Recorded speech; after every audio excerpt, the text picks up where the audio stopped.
एक बाई आहे, ती गोरेगावला राहते. ही दर्ग्याला जाऊन पिरियड ब्लड घेऊन आलेली.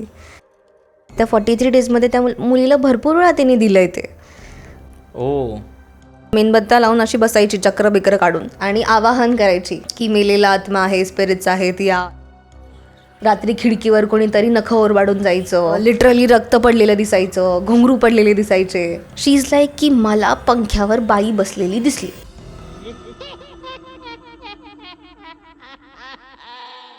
ह्या कथा मनोरंजनासाठी आहे. काही लोकांचे अनुभव व काही पूर्णपणे काल्पनिक असू शकतात, त्यामुळे कृपया यांना मनोरंजन म्हणून घ्या. या कथा आपल्या संस्कृतीचा एक भाग आहे, अगदी लहानपणी आजी आजोबांनी सांगितलेल्या गुड गोष्टींसारख्या. आमचा हेतू कोणत्याही प्रकारची अंधश्रद्धा किंवा भीती निर्माण करणे नाही. एक बाई आहे, ती गोरेगावला राहते, ठीक आहे. आणि मतलब हाय सोसायटीची आहे, सेलिब्रिटी आहे, म्हणजे तिने खूप डेली सोप्स वगैरे केलेले आहेत आजपर्यंत. आणि तिला एक मुलगी आहे आणि ती सिंगल पॅरेंट आहे. सो आता काय झालं, ती मुलगी तिचं ऐकायला नाही लागली. ऑब्व्हियसली आपण पॅरेंट्ससोबत भांडतो, थोडे कलेश होतातच आपले, ठीक आहे, दिस इज व्हेरी नॉर्मल. पण आता त्या बाईचा 7.5 फेज सुरू झाला आणि तिला कोणीतरी सांगितलं की भाई तू काळी विद्या शिक. सो तिने स्टार्ट केलं कुठून तरी शिकायला, ठीक आहे. गोरेगावमध्येच एक बाई राहते, ती शिकवते. दर्ग्याच्या बाजूला मौलवीसाठी ते एक खोली देतात, त्याच्यात हे सगळे रिकामे कामं होत असतात, ठीक आहे. सो ते झाल्यानंतर त्या बाईने शिकलं वगैरे, शोधलं तिने तो दर्गा. फायनली गेली तिथून, ती घेऊन आली वस्तू आणि त्या मुलीने मला कन्सल्ट केलं अचानकपणे की बाय मॅडम असं असं होतं आहे की बाबा माझ्या आईनं मला खाण्यापिण्यात काहीतरी देते रोज. म्हटलं काय सीन आहे. तिने मला फोटो पाठवले, आपल्याकडे प्रूफही आहे दाखवायला इफ कोणाला बिलीव्ह नसेल तर. फोटो पाठवले की असं काहीतरी वेगळंच काहीतरी चहाच्या कपमध्ये होतं आहे. चहा तपकिरी रंगाचा होतो, ते नॉर्मली तपकिरी असतो, ठीक आहे, पण हे जरा जास्त डार्क होतं आहे.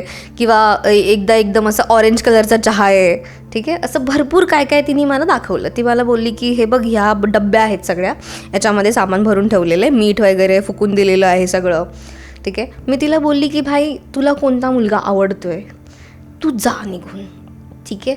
इफ तुझी आई ऐकत नाही आहे, तुमचे रोज कलेश होत आहेत, तू प्रेमाने समजून डील गेलं झालं तरी नाही होते, तरी तिचं हेच चाललं आहे. आता तिला जो मुलगा आवडतो त्यांचं कास्ट डिफरंट आहे, त्या ॲक्ट्रेसचं. हां, ॲक्ट्रेसच्या मुलगी जी आहे, ठीक आहे, तिला एक मुलगा आवडतो आहे. ओके. आणि तिचे नाहीचे थोडेसे वाद आहेत, पण तिला तो मुलगा आवडतो आणि तिला त्याच्यासोबत लग्न करायचं आहे. तर मग मी तिला बोलली की भाई तू निघून जा, तू एकदा कोर्ट मॅरेज करून ये, ठीक आहे, आणि आईसोबत डील कर. जास्तीत जास्त 2-3 महिने नाटकं करतील, नंतर नॉर्मल होईल आणि पत्रिका जुळत आहेत, सो काही एवढं लोड घेऊ नको, ठीक आहे. सो असं सजेस्ट केल्यानंतर ती निघून गेली. तिने करून घेतलं कोर्ट मॅरेज आणि ती घरी आली. आता हिच्या आईला काय माहिती काय झालं की भाई ती त्या मुलीला इतकं मानसिक त्रास द्यायला लागली. पहिले तर तिचा फोन काढून घेतला, तिला घरात कोंडून ठेवलं, मग पोलीस केस झाली. तिचा जो नवरा आहे त्यांनी पोलीस आणले वगैरे, मग तिला घरातून बाहेर काढलं. मग ह्या पिरियडमध्ये तिची आई रात्रीची सगळं बंद करून मेणबत्त्या लावून अशी बसायची चक्र बिक्र काढून, ठीक आहे, आणि आवाहन करायची की मेलेला आत्मा आहे, स्पिरिट्स आहेत या. योगिनी ॲक्टिवेट करत होती ती, ठीक आहे. आता योगिनी ज्या आहेत, गुरुचरित्रातही त्यांचा उल्लेख आहे, भरपूर ठिकाणी आहे. मध्य प्रदेशात पण 64 योगिनी टेम्पल आहे, ठीक आहे. अशा अचानकपणे नाही आहेत त्या, डेटीजचे गण असतात, त्यापैकी योगिनी हे एक आहे. सो असं अचानक तर नाही आहेत. आता हिच्याकडून पिशाचिनी अट्रॅक्ट झाली, ठीक आहे, बिकॉज अतृप्त आत्मे जे असतात ते नॉर्मली तुमच्याकडे आवाहन केल्यानंतर पहिले तेच येतात. इफ तुम्ही थोडंसं जरी मंत्र चुकला तरीही खूप घातक असू शकतं ते, ठीक आहे. सो मंत्रामध्ये हिने काहीतरी चूक केली, पिशाचानी अट्रॅक्ट झालेला. आता ती तिला सांगते की भाई असं असं आहे, मला ह्या मुलीला इथेच माझ्या काबूमध्ये करून ठेवायचं आहे, ही सगळं विसरून गेली पाहिजे, ठीक आहे. आता तिला दाबून ठेवलं आहे घरात, बिचारीला कोंडून ठेवलेलं आहे, तिला काहीच देत नाही आहे, ठीक आहे. जेवण वगैरे पण तिचे हाल होत आहेत लिटरली. मग तिला त्या मुलीने मला फोन केला की बाई असं असं आहे. म्हटलं काय होतं, आणि ती खूप घाबरलेली होती. मग मी तिला विचारलं बाई सिनारिओ काय नक्की. शी इज लाईक की मला पंख्यावर बाई बसलेली दिसली.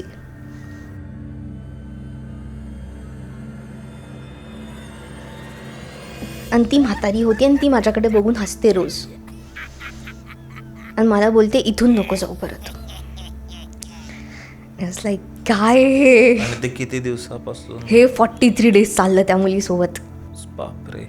43 डेज तिला मी फक्त एवढंच बोलली की भाई तू तिथं काही नाही करू शकत, तू प्रत्यंगिरा कवच ऐक. बिकॉज ऑब्व्हियसली खूप हाय लेवलचे डेटीज असतात. तंत्रामध्ये प्रत्यंगिरा माता इज द वन की जी सगळ्यांना हँडल करते. नरसिंह जे आहेत, नरसिंह अवतार जो आहे त्याचाच फिमेल अवतार आहे प्रत्यंगिरा मा.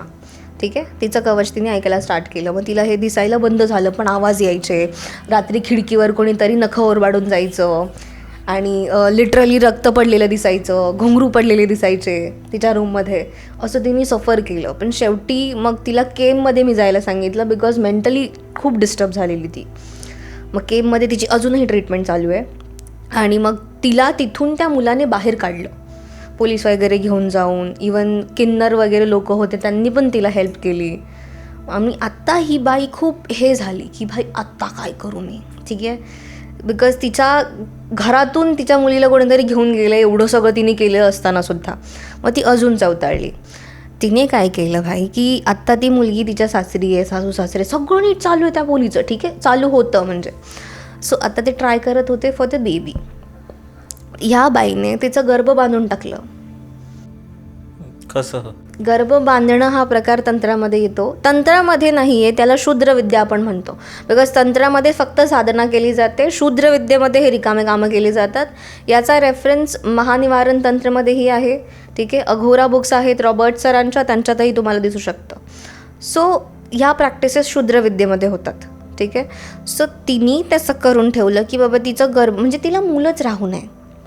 तिचे 2-3 मिसकॅरेज सुरुवातीला झाले. ठीक आहे, त्याच्यानंतर मग ही दर्ग्याला जाऊन पिरियड ब्लड घेऊन आलेली.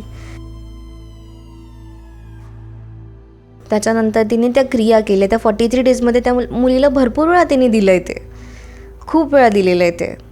सो आणि लिटरली तिचे जे पिरियड पॅड्स होते त्या मुलीचे, तेही ती घेऊन बसायची फॉर द पूजा. एवढं डिस्कस्टिंग होतं ते सगळं. आणि गर्भ बांधल्यानंतर ती मुलगी खूप जास्त हे झाली. मग IVF ट्रीटमेंट घेतल्या, IVF घेतलं, सगळं ट्रीटमेंट तिने केलं, तरी काही होईना. ठीक आहे, मग लास्ट होप जी होती की भाई आत्ता काय, वॉट्स नेक्स्ट, या बाईला एक तर थांबवायला पाहिजे.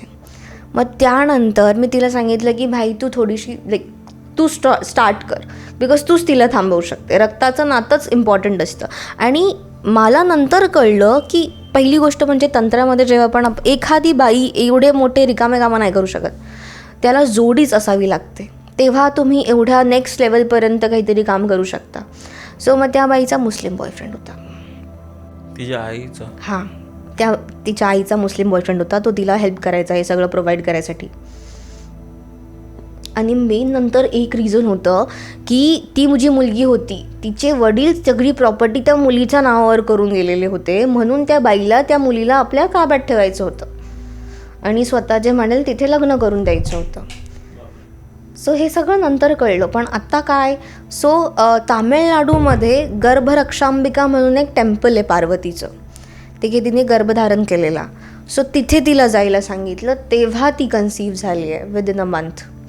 सो आत्ता ती नीट आहे, पण आता 9 months झालेत, तर आत्ता काही नको व्हायला, एवढंच इच्छा आहे. कारण की ती बाईला तर थांबवलं आहे कसं तरी करून की भाई रक्षासूत्र, रोज काय काय नवीन मंत्र देऊन असं केलं आहे. आणि जेव्हा हिला कन्सीव्ह झालं तर ऑब्व्हियसली उलट्या वगैरे होतात. हिला ग्रीन कलरच्या उलट्या व्हायच्या, हिरव्या रंगाच्या उलट्या, कधी काळ्या रंगाच्या उलट्या, कधी रक्ताच्या उलट्या. बिकॉज एवढं अफेक्टेड आहे, एवढं तुम्ही खाऊ घातलं आहे एखाद्याला की ते अशा प्रकारे बाहेर निघतं आहे. खूप स्कॅरी होता हा एक्सपिरियन्स. आणि लिटरली फोटो व्हिडिओ कोणी पाठवते तर ते दिसतं आहे समोर की भाई एवढं लेवलचं तुम्ही करता. आणि आई, सो भाई जरी आई वडील असतील तरी प्लीज सांभाळून राहा. तर ही स्टोरी होती ती पिरियड ब्लडवाली. आता आता आता अजून ती सफर करते? सफर चालूच आहे तिचं. म्हणजे पहिले ज्या लेवलचं होतं तसं नाही आहे, मेंटली स्टेबल आहे ती आता. पहिले एकटी बसून राहायची अशी कोपऱ्यात वगैरे, शांत एकदम. आता नाही आहे तसं काही, आता नॉर्मल आहे ती जरा. आणि तिचं जे इनलॉज आहेत ते खूप सपोर्टिव्ह आहेत. सो नीट चाललं आहे. पण आता ते बेबी येईपर्यंत काही करायला नको, बिकॉज ओली बाळंतीण is a very scary thing. त्यावेळी भरपूर प्रयोग होतात, बिकॉज ती फ्लोमध्ये असते 43 days, at least 40 days something. After like obviously periods येतात आफ्टर गिविंग बर्थ. सो ओली बाळंतणीन म्हटलं जातं तिला. सो त्या फेजमध्ये बॉडी वीक असते, ऑरा तुमचा वीक असतो. त्याच्यात हाय चान्सेस असतात की कोणी जादूटोणा हा प्रकार खूप मोठ्या प्रमाणात करू शकतं. सो हे होतं ते. बापरे, खतरनाक, डेंजर होतं हे. पण माहिती नाही तेच ना की कोणतेही म्हणजे खूप लोक म्हणजे असे चुकीच्या मार्गावर पण जात असतील की कोणाला लोक फसवत पण असतील, पण लोक हे करतात म्हणजे दुसऱ्यांचं वाईट करायला स्वतःच्या मुलीवरच असं करतायत. आणि तिच्यासाठी पण तिने खूप काही काही केले. ऑब्व्हियसली बॉलिवूड म्हणा किंवा डेली सोप्स म्हणा किंवा पॉलिटिशियन्स म्हणा, हे प्रत्येक लोकतंत्रामध्ये आहेत, पण त्याचा कशा प्रकारे ते वापर करतात ते खूप इम्पॉर्टंट आहे. नेम, फेम, सक्सेस सगळं मिळतं, ठीक आहे, पण you have to give something. बापरे. मग आता तुम्ही जे सिंगल आहेत खूप टाईमपर्यंत, ज्यांचं लग्न नाही झालंय, मग समजून जायचं की ते शूद्र विद्येत आहेत. ओ, येस, असं पण असतं. हो. पूर्ण पॉडकास्ट बघण्यासाठी डिस्क्रिप्शनच्या पहिल्या लिंकवर क्लिक करा आणि आता जाऊन बघा.